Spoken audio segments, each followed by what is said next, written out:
Hello and welcome back to ACIE SLT Masterclass. Just like last time where we were doing reading and writing section, today we will continue that. Last time we discussed central ideas in details, inferences and command of evidence. As for day 2 Mati, we will be discussing four other topics. They are text structure and purpose, words and context, cross-text connections and rhetorical synthesis. So, moving on to our first topic, which is going to be text structure and purpose. So here, like you can see, text structure and purpose are two different parts. So here we'll be dealing with these two different parts as well. First now, purpose. Just like the thing that we did in central ideas and details, is somewhat similar on the point answer, which is understanding the main context of the text or getting the main idea of the text. Along with that, or a different case we have to also figure out what the text structure is. For example, let's suppose there's a paragraph given on an experiment. About an experimental text structure would be somewhat similar like this. At the beginning, they will be giving us the background information on why this experiment is being done. Along with that, especially, they will tell about who is doing the experiment and then they will give us the procedure of what the experiment is going to be like. And then they might end it up with a conclusion. So this is the text structure of this. First now we have background information, then we have the people doing the experiment, then the actual experimental procedure, continuing along with that we have the conclusion in itself. Now that will be on the text structure. So similar to this we have to find out different paragraphs with different structures. And along with that there is this certain type of question which is a type of question of text structure and purpose itself, which is part to whole relationship, about which I'll be talking about in the coming slides as well.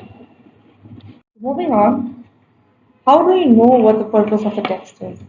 Similar, similar to the central ideas section, basically, why the author wrote it. Maybe it is a part of a poem that has been taken out, or novel ko kuni part nikaleko sa, or like I said already, experimented here. But regardless, to experiment or to words or is it kina lekhirako sa author, why is it being done? That has to be understood. The second is what did the author want to convey? So especially this can be given as an example in poems. So word ले चाहिँ के convey गर्न खोजिरहेको छ, we have to understand that. Similar to that, again, text structure, which basically means the flow of the text. Text को flow कुन हिसाबमा गइरहेको छ. Does the text contain two sides of argument, or maybe throughout the paragraph they're supporting the same argument. Different types of text structures are doing. And like I said, our first is purpose of text, second is text structure, and third comes under part to whole relationship. So what is part to whole relationship type of question? इसमा चाहिँ will be given a certain paragraph, and in that paragraph a certain line or a certain statement is going to be underlined. We have to now find out the relation between the underlined line and the whole paragraph. Therefore, we have to find out the relation of the part to the whole statement, which basically means a part to whole relationship. So, यति बुझेपछि चाहिँ हामीले एउटा certain example चाहिँ solve गर्न खोज्यौँ है. So, here the example says Hiroshi Shenzu is known worldwide for his paintings of waterfall. These paintings are large and tend not to show the entire waterfall. Instead, Senju focuses on just the point where the falling water reaches the pool below, keeping the top of the waterfall out of view. While Shenju's paintings are rooted in art movement originating in the United States, the artist uses traditional Japanese techniques and materials that make his work instantly recognizable. This is our paragraph, and now we are given the question, which choice best describes the overall structure of the text? So kind of similar to the previous one, but Isma's text structure also plays a very big role. So while we have to understand what the main idea is, text को flow कस्तो छ भनेर पनि बुझ्नुपर्छ. So let's go through that first of all. We have a person named Hiroshi Senju who is worldwide popular for his paintings, especially waterfalls. And one of his paintings, we are going to be talking in brief. So, Yoda painting, he focuses on the end of the waterfall rather than the whole picture itself. And it's also said that his paintings are mostly rooted in United States, he does have a few Japanese techniques that he follows as well. So basically, there's a person who is very popular for certain type of painting, and here we're describing one of his paintings. This is Anglo's text structure. Now let's look at the options given to us. A says it gives an opinion on an artist and then suggests multiple reasons why the artist's work has been largely overlooked. B. It explains a specific painting technique and then provides example of artist who uses the technique. C. It describes a famous painting and then compares it to a lesser known painting in the same time period. D. It introduces an artist and then explains some common characteristics of well-known paintings by that artist. Now, A, there's a major line or major word basically, which is largely overlooked, which basically means your artist isn't as popular or तेरे मन से your artist के बारे में था चलना. But the first line of the paragraph says that Hiroshi Senju is known worldwide. So it's going against it, it's conflicting. And like I said in D1 as well, if any of the opinions are conflicting from the paragraph, it's most likely not going to be our answer. So A can be cut out. B says it explains a specific painting technique and then provides examples of artists who use the technique. So the flow is a bit different over here. ऐसा भनेको छ पहिला चाहिँ painting टेक्निकको बारेमा explanation दिएको छ अनि त्यसपछि चाहिँ इक्जाम्पल्सहरू दिएको छ but here it is quite opposite पहिला आर्टिस्टको बारेमा भनेको छ अनि बल्ल वान अफ हिज पेन्टिङको इक्जाम्पल दिएको छ so the text structure is not the same therefore we will not be our answer. C says it describes a famous painting and then compares it to a lesser known painting from the same time period. So here it says that it describes a famous painting, which is true, but then they say that it compares to a lesser known painting. Here we are only talking about one painting. We do not see any reference or any introduction to another painting, but you see C is not our answer. D says it introduces an artist and then explains some common characteristics of well-known paintings by that artist. So it does follow the text structure. पहिला आर्टिस्टको कुरा गरेको छ अनि त्यसपछि चाहिँ common characteristics हुन्छ which are present in this painting अनि चाहिँ एउटा एकदमै पपुलर इक्जाम्पल दिएको छ which is going to be our answer since it follows our text structure. So that was for just the general text structure and purpose. So I have another example over here which deals with participle relationship. So the question is, the following text is from Srimati Swarna Kumari Devi's 1894 novel, The Fatal Garland, translated by A. Christina Albers in 1910. Shakti is walking near a river bank that she visited frequently during her childhood. She crossed the woods she knew so well. The trees seemed to extend their branches like welcoming arms. They greeted her as an old friend. Soon, she reached the riverside. Which choice best describes the function of the underlying portion in the text as a whole? So, here is given a certain part which has been underlined or highlighted, and now we have to find out the relation of this line with the entirety of the paragraph itself.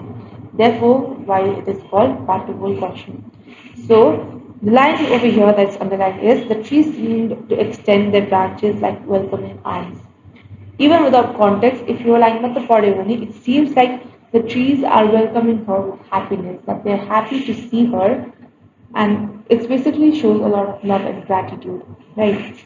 Throughout the text, we see that she is walking in the river bank, blah blah blah, and that she has frequently visited this place, and that she knows this place very well. And we also know that at the end, she does reach her destination. And let's use this information to find out our right answer. A suggests it suggests that Shakti feels uncomfortable near the river. So first of all, she hasn't reached the river yet. She's still in the riverside. And second, this is the place where she was born, where she was raised. When it is it does not seem normal for her to feel uncomfortable in this town. So A is not going to be on the answer. B, it indicates that Shakti has lost a sense of direction in the words. Like they said in the last line, they greeted her as an old friend, and then soon she reached the riverside. She reached her designated place where she wanted to be. Manipachi, she did not get lost. She knew the pathway Ramradine. Therefore, B is not our answer. C says it emphasizes Shakti's sense of belonging in the landscape. Now, this might be our answer, Kiniki. Like the line says, the trees seem to extend, they're very happy to see her, they felt this longing feeling. So C could very much be our answer. D says it conveys Shakti's appreciation for a long-term friendship. Now, D does kind of seem like the answer. It is a long-term friendship. She has known this place, but say they can back up before, so she might feel like it. But here, throughout the paragraph, शक्तिले कस्तो feel गरेको छ hasn't been mentioned. There's only been a mention about how the trees welcomed her, how the environment near her felt about her. But how Shakti felt about that environment hasn't been said. So D cannot be our answer, although it might seem like it could be our answer. C is going to be our answer. Over here, the best thing I could have done was Rita seemed like the right answer. One of them could have been the right answer. So instead of just going with my gut feeling, I actually compared the data and I actually looked and cross-referenced with the paragraph in itself. So do that whenever you are having any kind of problem doing the SAT questions. Here's a few tips and tricks. Be specific. I have been giving this tip for pretty much every question type in SAT. Just know what you want to choose and don't get fooled by two data just because a data or a statement is true does not make it the right answer. Similarly, be strict. Don't let your gut feeling come in your way. And C, lean on transitions. So be sure to know what the transitions are trying to say and know what type of transitions are used to show different things. For example, your statement and opposite statement like your may statement is the leaning word is however, then this statement is most likely be going against the previous statement. Similarly, if the transitional word is because then the second statement is most likely be given a reasoning for the previous statement. So this is the transition circle by the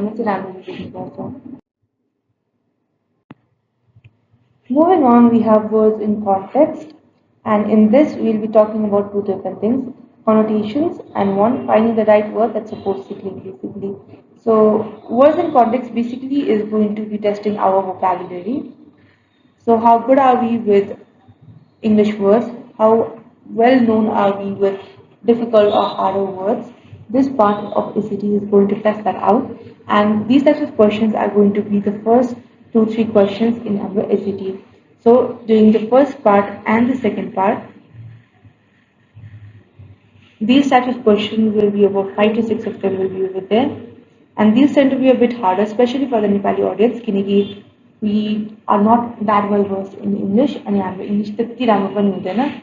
And words in context for only questions tend to tip off even Americans or native English speakers. So for this section, you'll have to do a lot of self-learning, read a lot of novels, a lot of books, podcasts सुन्ने डकुमेन्ट्रीहरू हुने trying to learn harsher words and I guess the best tip in this section is that you can just practice more. The more you practice the SAT, the more newer words you hear and a lot of time the words that come in your vocabulary section is going to be from the paragraphs that you have practiced from. So whenever you're practicing some other questions, other paragraphs, or त्यहाँनिर हुने जुन harder wordsहरू हुन्छ, be sure to note them down or like, put them in your mind at least and know their meaning किनकि they will help you out a lot in this section. So like I said, words in context is going to be our vocabulary section. So you're supposed to select the most logical and precise word or phrase in the given context. And we need to choose a word that reinforces the claim in the text. So we have to choose a word which will basically again reinforce key claim word practicer. So giving extra amount of support basically. Hey. So now how do you approach this type of question? First matter in any given paragraph you have to understand paragraph given this especially like in any other question as well, keep an eye out on points of emphasis. And then comes the connotations. Now what are connotations? So connotations are how to associate different words. It's basically showing that like a certain type of word group per se, some will have a positive meaning and some will have a negative meaning when they when both the words fall under the same radar. So it's hard to explain with just a definition, but with an example it will be easier. For example, stench and aroma. They are both telling us about a certain smell. They are explaining smells, but while stench is going to be a negative smell, aroma is a positive smell. Stench means durganda, whereas aroma means sugandha. So, while they're both meaning or at least leaning towards the same word group, they mean two completely different things and are used into completely different ways. Similarly, we have promising and ominous. Promising meaning, like promising and ominous both mean something that is talking about the future or is giving a forecast to the future. So, future में के हुन सक्छ भनेर भनिरहेको छ. But we use promising in a good way. Like, for example, he has a promising future because he's always been a bright student.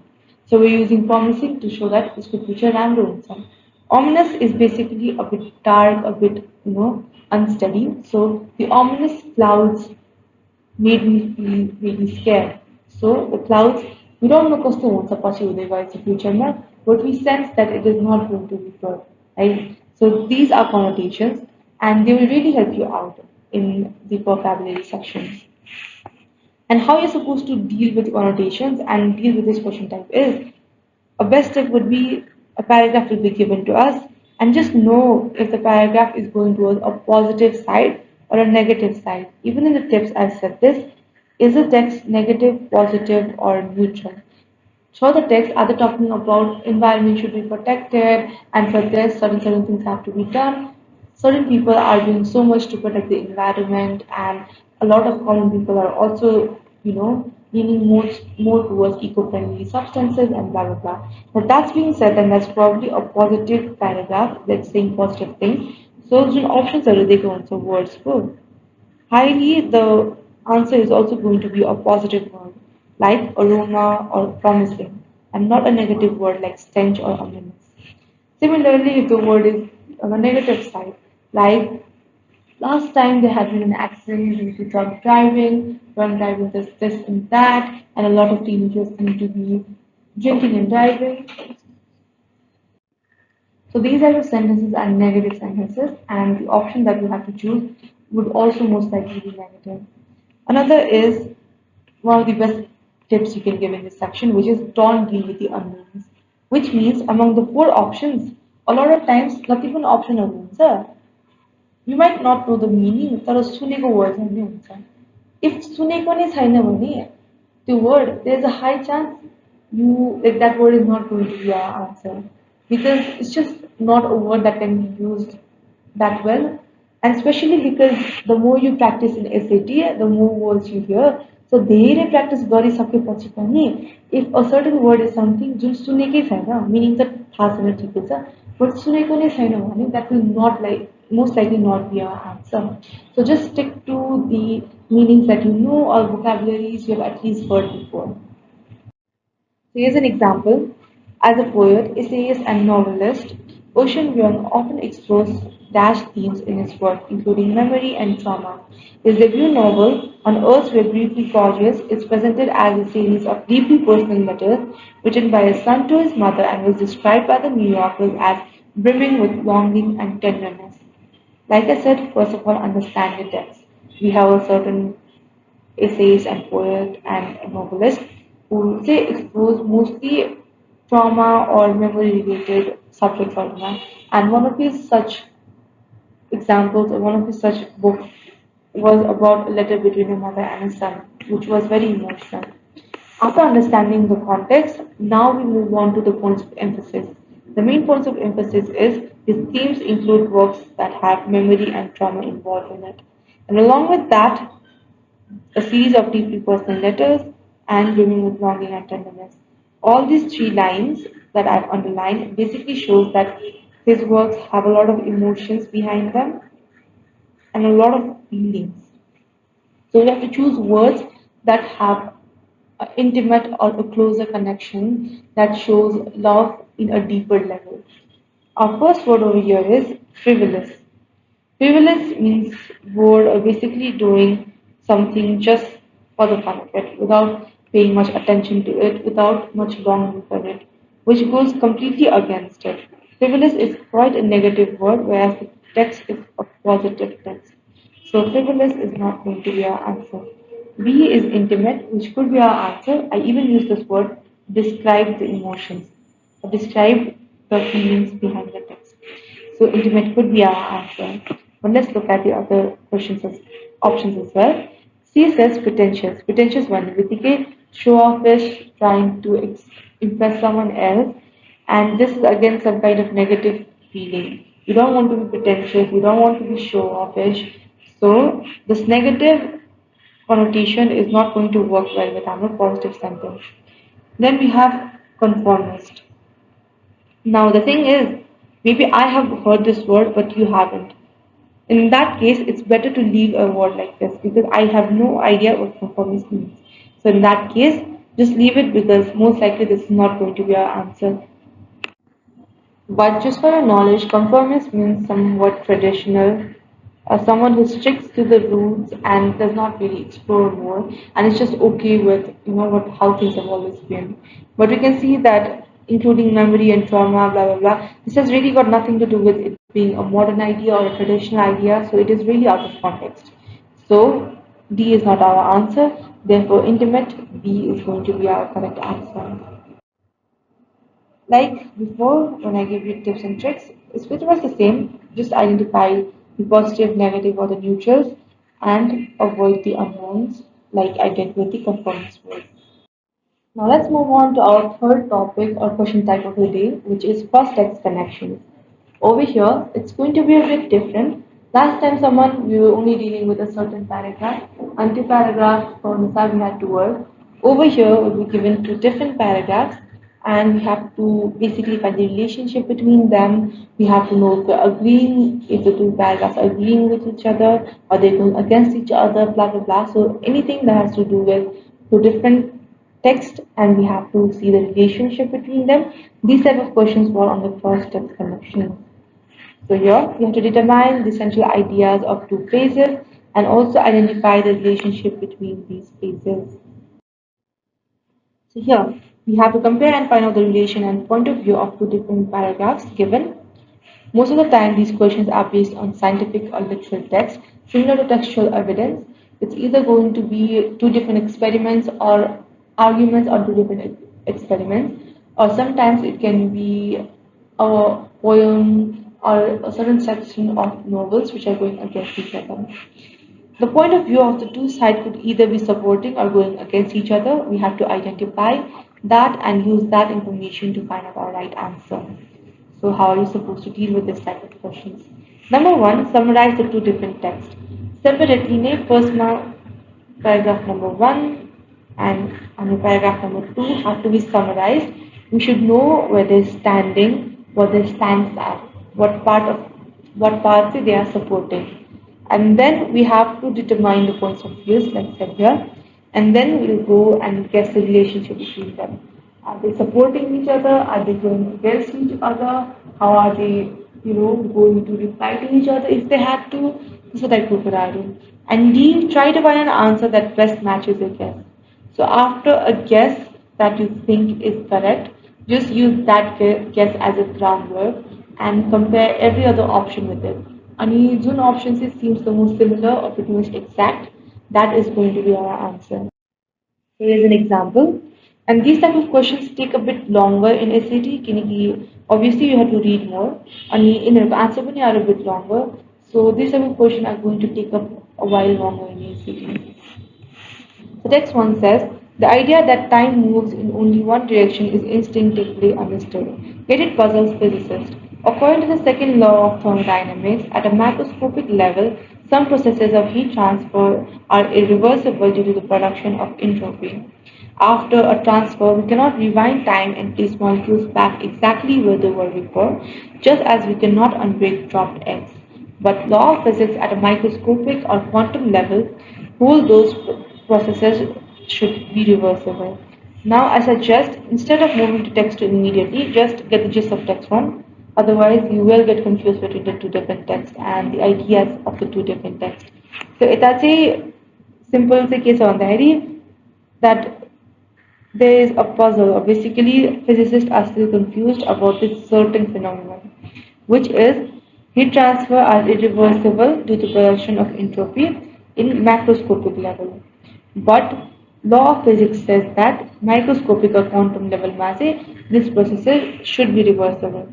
So macroscopic level mass is irreversible, microscopic mass it's supposed to be reversible. Moving on in text 2, in 2015, physicist Tiago Batalhau performed an experiment in which they confirmed the irreversibility of thermodynamic processes at a quantum level, producing entropy by applying a rapidly oscillating magnetic field to a system of carbon 13 atoms in liquid chloroform. But the experiment does not pinpoint what causes irreversibility at the microscopic level. Co-author Mauro Paternoster said. So over here, what is being said is that they performed an experiment which confirmed irreversibility at quantum level. So first of all, the text 1 में बनेगा sir, it's reversible in quantum level. In text 2 में बनेगा sir, that it's irreversible in quantum level. So they're already going against each other. Moving on, producing blah blah blah, and basically they're saying that it does not pinpoint what causes the irreversibility. So while they are going against and they know it's irreversible, they still don't know the reasoning behind the irreversibility. Now we know that they're going against each other, and by the end of the day, both sides are still not sure what causes the irreversibility or the reversibility. So the options given to us are, let's read the question first of all. Based on the text, what would the author of text 1 most likely say about the experiment described in text 2? So how would text 1 co-author deal with or talk about text 2? One says it is consistent with the current understanding of physics at a microscopic level but not at a macroscopic level. So first of all over here, at macroscopic level it's fine. Text 2 isn't even talking about anything in macroscopic level. They're only dealing with microscopic level को. So it's a macroscopic level को पूरे भयो हैन यता त्यसको केही references Hahn. So A is not going to be our answer because in text 2 there is no mention of macroscopic level. The second option says it provides empirical evidence that the current understanding of an aspect of physics at a microscopic level must be incomplete. So the first text said that they don't know, the law of physics says that it should be reversible in microscopic level, but they're not sure. And text 2 says the same thing. I think it's irreversible one, but at the end of the day, they still don't know what causes it. So they're both in the same level of not knowing how this happens. So 2 could be our answer. 3 says it supports a claim that an isolated system of atoms in a laboratory, but that claim should not be extrapolated to a general theme about the universe. Here, there has been no mention about an isolated system of atoms, and it has really got nothing to do with the universe versus the laboratory test. So, 3 seems really out of context and is not going to be our answer. 4. It would suggest that interesting direction for future research were it not the case that two of the physicists who conducted the experiment disagree on the significance of its finding. So yes, they are disagreeing on the findings itself, but the front part of the option 4 is what is not really in the text itself. It would suggest that interesting direction for future research were it not the case that two of the physicists who conducted the experiment. So this has nothing to do with the text itself. Yes, maybe it would have been interesting. Yes, maybe this was something the author of text 1 must have said. Tara, it is not dealing with the macroscopic and macroscopic level like the text 2 is or the option 2 is. So this is going to be our correct answer. Now, few tips and tricks. Identify if the relationship is positive or negative. Positive meaning if they are supporting each other or not, and negative meaning it's an argument. Basically, they are disagreeing. And I've said that before as well. And 2 is stick to the text. Like in the previous example, the fourth option was talking more than necessary and कति नचाहिने कुरा पनि भनिरहेको थियो which was not necessary. So त्यही भएर टेक्स्टमा के भनेको छ त्यसमा मात्रै हेर्ने अनि त्यसलाई मात्रै डिल गरेर क्वेसनहरू आन्सर गर्नुपर्छ अनि बाहिरको इन्फर्मेसन होला it might sound logical but just because it sounds logical or true again does not make it correct. Be very data oriented and be very specific with any type of question in SAT. Now moving on to the last topic of day 2, which is rhetorical synthesis. Over here, the format is going to be different. Last time, someone we were dealing with either one text or two different texts and connections between them. It's mostly will be given background information, and then the data that we need say will be in bullet points. According to the question, we have to know which bullet points they are needed as an answer and which are not. So here, you're basically supposed to determine this important. Here, on the reading and writing section of the SAT, some questions will provide you with a series of bulleted notes that contain related information about an unfamiliar topic. The question will then ask you to effectively use relevant information from the notes to accomplish a particular goal. So here, like I said before, we just have to look at the question, what the question is asking, and use the correct bullet point to answer the question asked to us. In these types of questions, too much information gets thrown at us, which is the main problem. Like 3, 4, almost 5 bullet points हुन्छ अनि त्यसमा at max 2 to 3 मात्र bullet points चाहिँ necessary हुन्छ. So त्यस्तो केसमा चाहिँ you get kind of confused. Yo information use गर्ने कि यो information use गर्ने कि overwhelmed feel हुन्छ. So you have to be sure and be very specific. And also just focus on the question because any other bullet point becomes useless. So question में के के सोधेको छ ठ्याक्कै त्यो bullet pointsहरूलाई मात्र राम्ररी note गर्ने. So the format of the question is we have an introduction at the beginning which gives us a basic background of what the text or the question is going to be about. And then we'll be given a series of bullet points that's going to give us even more data. And then we'll have a question prompt. This question prompt is going to be our key to solving this question because this question prompt will tell us what are necessary and what are not necessary whatsoever. And then we have the choices obviously and we have to choose which one would be right.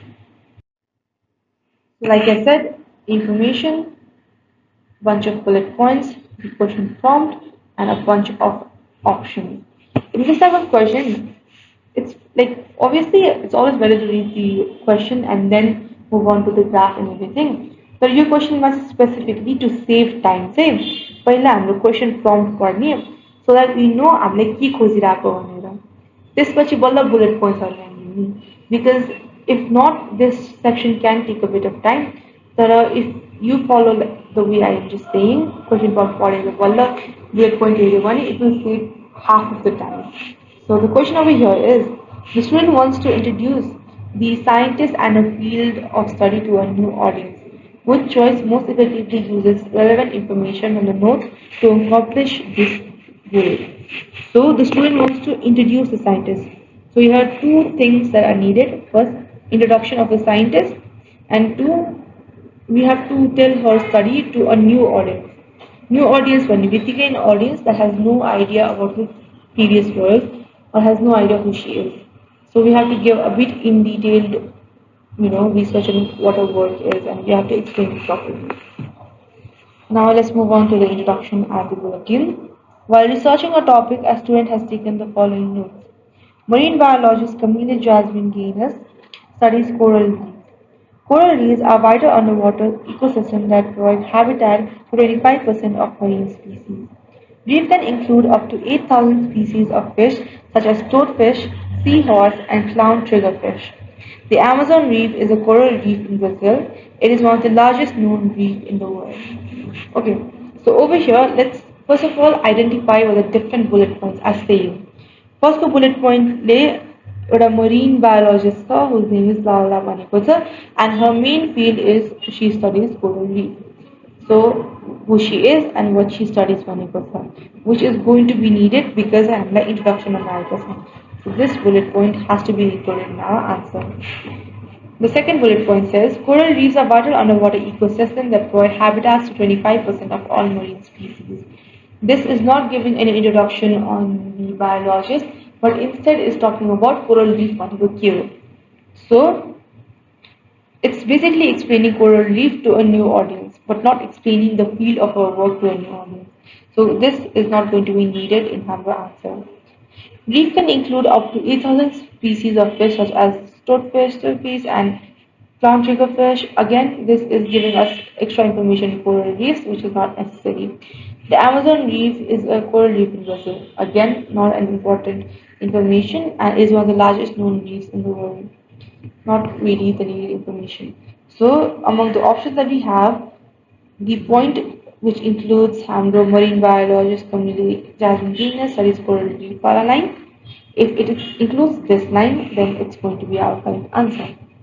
So the option A says providing home to 25% of all marine species, including up to 8,000 species of fish. Coral reefs are vital underwater ecosystems and thus of great interest to marine biologists. They're not talking in specific about communities, Jasmine genus at all, but just telling us loose description on what coral reefs are and if marine biologists are interested in it or not, which is not our answer. B. Marine biologist community Jasmine genus studies coral reef, vital underwater ecosystem that provides home to 25% of all marine species. Now, there is a bit of extra information, but it does cover up the part that marine biologist blah blah is studying coral reef. So this may be our answer. Now, C says Camila Jasmine Gaines is a marine biologist who exclusively studies the Amazon reef, a coral reef that is home to 8,000 different species of fish. Now, in C, there is a mistake which says who exclusively studies the Amazon reef. There has been no mention कि she only studies Amazon reef matra. She studies many different kinds of reef. Amazon reef is just one of the examples of coral reef. So C is giving us false information, therefore it's not our answer. D says as Camille Jasmine Guinness knows well, coral reefs are a vital underwater ecosystem providing homes to thousands of species of fish. And this might seem like the right answer, but over here there has been no mention that she is a marine biologist. But I see her full description देखे है ना, ना मेरी introduction भी देखो है ना to a new audience, which makes it the incorrect option. So B becomes our right answer.